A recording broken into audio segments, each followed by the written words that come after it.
Al filo de la semana. Análisis de temas nacionales e internacionales con un enfoque diferente. José María Tojeira, al filo de la semana.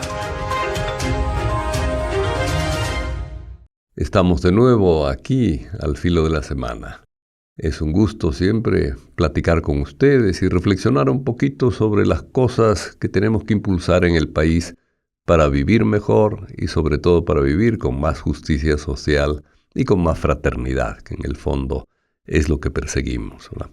Ya hablábamos en la semana pasada de las diferencias que había en el presupuesto y la necesidad de insistir en que el presupuesto insistiera más en educación y en salud. Veíamos un poco escandaloso que se rebajara educación, salud y se aumentara la Fuerza Armada. Esta semana salió una noticia más que toca esos temas de sensibilidad humana en el presupuesto, ¿verdad? Es decir, se nos decía, o decían los periódicos, supongo que es cierto, ¿no?, que el hospital veterinario, el Chivo Pets, tiene una asignación de $10 millones, que es una asignación superior a la que tienen 16 hospitales de la rama de seguridad, de salud del Ministerio de Salud, ¿verdad? Es decir, que haya hospitales para mascotas que gasten más públicamente, ¿verdad?, que hospitales públicos, sí es un poco, muestra una cierta insensibilidad y unas ciertas ganas de apoyar más a un sector, ¿verdad?, el que puede llegar en carro a dejar a sus perros en los hospitales. De hecho, a la entrada del Chivo Pets se ve una fila de carros impresionante que llegan, ¿verdad? Es decir, da la impresión que llegará también alguna gente sencilla a llevar sus mascotas, pero generalmente es la gente de clase media acomodada, por lo menos, que tiene carro, etcétera, la que lleva al Chivo Pets sus animalitos, ¿verdad? No es malo que se cuide a los animalitos, pero primero las personas, claro. Y a veces estos números nos dejan con la duda de si hay la sensibilidad suficiente como para poner a las personas por encima de otros intereses, ¿verdad?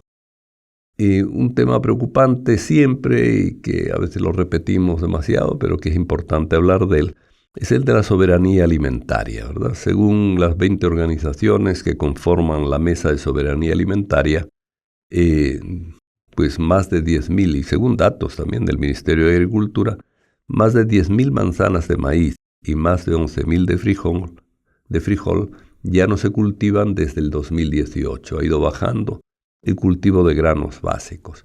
La razón es que a veces se puede importar más barato el maíz o el frijol. Lleva mucho trabajo, mucho riesgo, no hay seguridad en la compra ni en los precios. Ciertamente el Estado tiene que comprometerse con la soberanía alimentaria. Es decir, no podemos ser un país que dependa de la importación para comer, ¿verdad? Es decir, es un problema fuerte, ¿verdad? Estamos viendo, según la encuesta de Hogares Múltiples, que 136.000 personas desde el 2021 han caído en pobreza extrema en el área rural. Eso también es grave, ¿verdad? Es decir, no puede ser que nuestra gente pase hambre, ¿verdad? Porque pobreza extrema es hambre, ¿verdad? Hay para 2024 una proyección de que puede haber en el país 942.000 personas en situación de inseguridad alimentaria. De nuevo, la inseguridad alimentaria no es hambre, pero es posibilidad de tener hambre y en algunos casos es hambre también, ¿verdad? Esto es una proyección que hace la ONU, la Oficina para Coordinación de Asuntos Humanitarios, y ciertamente es un tema que debe preocuparnos, ¿verdad? Es decir, no podemos tolerar que nuestro país esté lleno de personas que pasan hambre, ¿verdad? Es decir, por otra parte, los precios de los alimentos suben, los salarios se paralizan, el salario mínimo sigue siendo muy mínimo, al mismo tiempo hay salarios escandalosos, lo hemos visto, salarios de hasta $40,000 en el Estado además. Yo creo que es necesario un alza del salario mínimo. Cada 3 años dice el Código de Trabajo que se debe subir. Bueno, este es el 3er año, ya tocaba desde enero y el año está acabándose ya. No puede ser que el salario mínimo se atrase, ¿verdad? Es una necesidad de la gente ganar un poquito más, y más cuando hay la experiencia de que la canasta básica alimentaria ha subido enormemente de precio a lo largo de este mismo año, ¿verdad? Es importante el tocar estos temas.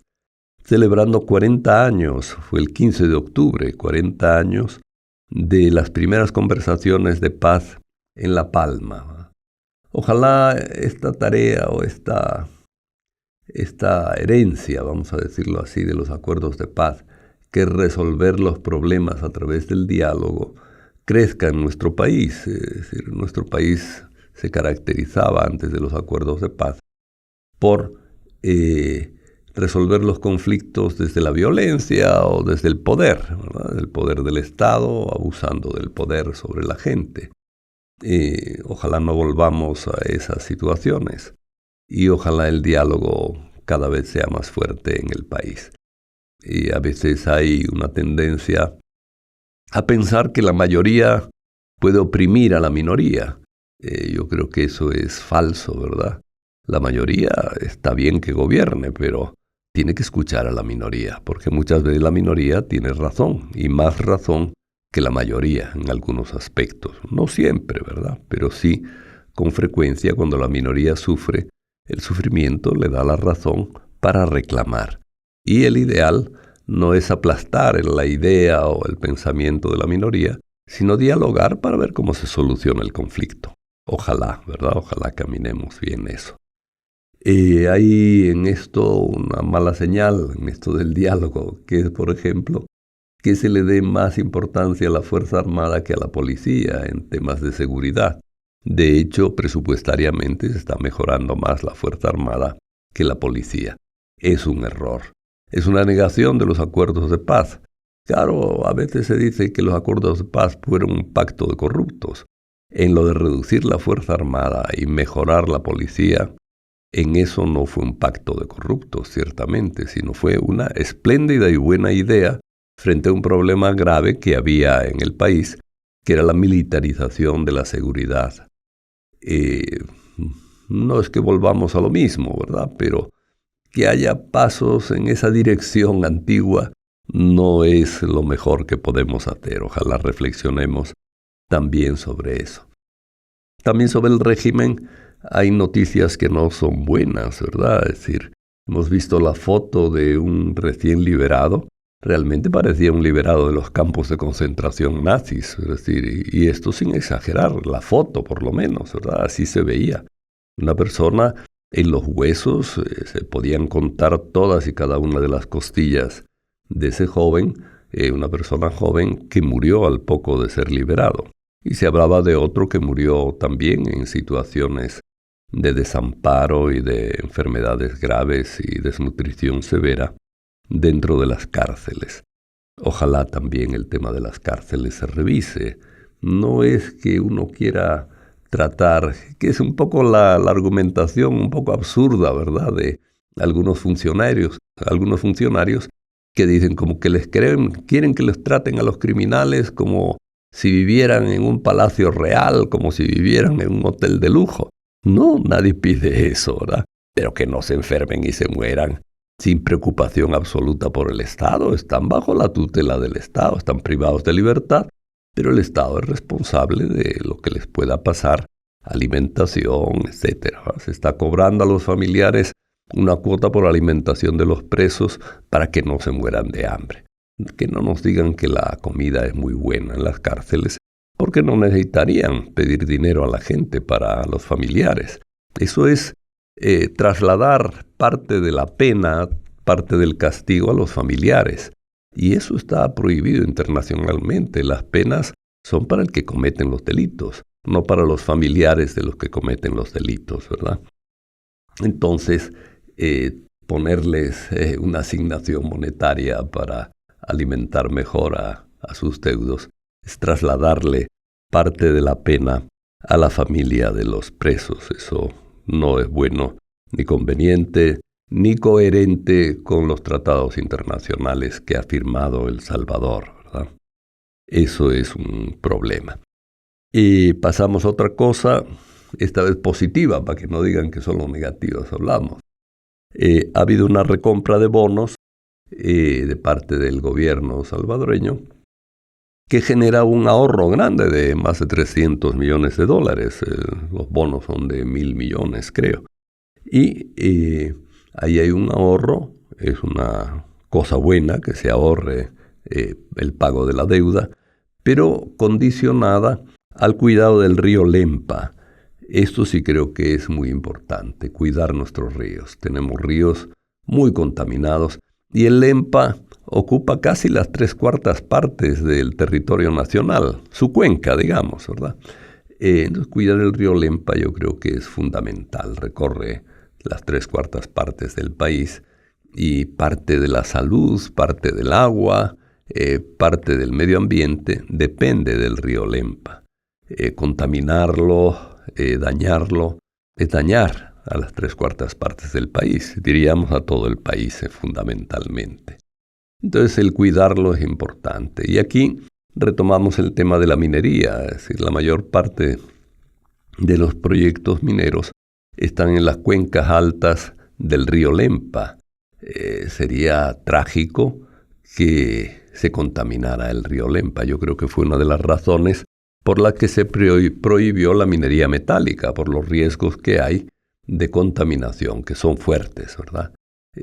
No es lo mismo una contaminación en una zona alejada de Argentina, que tiene varios millones más, bastantes millones más de kilómetros cuadrados que El Salvador, que una contaminación de un río que cubre las 3/4 partes del país, ¿verdad? Que navega por las 3/4 partes del país.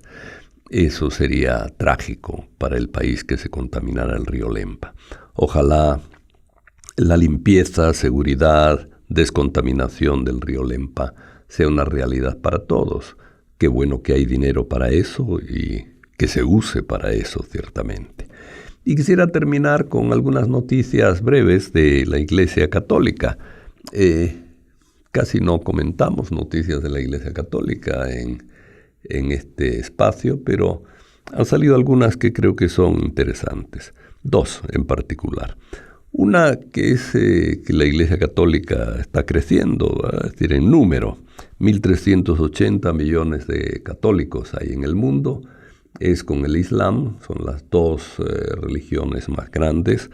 Bueno, es decir, es importante que este número, 1.380 personas, estemos convencidos de la necesidad de paz en el mundo, la necesidad de desechar todo tipo de guerra, de insistir frente a nuestros gobiernos que queremos paz, justicia, desarrollo para los pobres, fraternidad. Si somos muchos, aprovechemos el número, no seamos católicos de nombre nada más, o cristianos de nombre, y nos olvidemos de nuestras responsabilidades sociales, políticas, profesionales, etc. Y la segunda noticia que me parece importante y que tiene que ver con esto que decimos, han visitado al Papa un sobrino de Arafat, el famoso impulsor, ¿verdad?, de la independencia del pueblo palestino, ya fallecido. Es decir, bueno, pues un sobrino de Arafat que fue ministro de Asuntos Exteriores de Palestina, junto con Ehud Olmert, un judío que fue primer ministro de Israel, ¿verdad? Entonces los dos, Nasser al-Kidwa, es decir, sobrino y exministro de Exteriores de Palestina, sobrino de Arafat, y Ehud Olmert, ex primer ministro de Israel, juntos han ido a visitar al Papa para exponerle un plan de paz para Palestina, Gaza y Israel. Bueno, qué bueno que se juntan algunos judíos y algunos palestinos para buscar la paz. hay que apoyarles, ¿verdad? El Papa los ha recibido, ha quedado contento, ha impulsado también, de palabra al menos, que es lo que puede hacer, ¿verdad? Impulsado los procesos de paz como necesarios, y ellos le han dicho al Papa, y el Papa les ha apoyado, que los palestinos deben poder vivir de forma decente como seres humanos, y que eso es una responsabilidad de todos, no solo de los católicos, también del Islam. Son las dos grandes religiones, y son las dos grandes religiones que pueden empezar, ¿verdad? Es decir, para ayudar a judíos y palestinos a vivir en paz. Ojalá, ¿verdad? Ojalá esta buena noticia también del Vaticano y de los judíos y palestinos trabajando juntos por la paz, ojalá se convierta en una promesa de una paz pronta, ¿verdad? Y de una paz que lleve hacia la justicia con el pueblo palestino, con su desarrollo y con su seguridad, no solo alimentaria, sino de vivienda, de territorio, etc. Pues con esto terminamos por hoy. Abríguense bien, es decir, miren, yo ando abrigado porque acabo de pasar una pequeña gripe, gracias a Dios, ¿verdad? Pero abríguense bien en las noches que se pone fresco, hay mucha gripe y mucho contagio suelto, pues hay que cuidarse un poco. Al filo de la semana. Análisis de temas nacionales e internacionales con un enfoque diferente. José María Tojeira, al filo de la semana.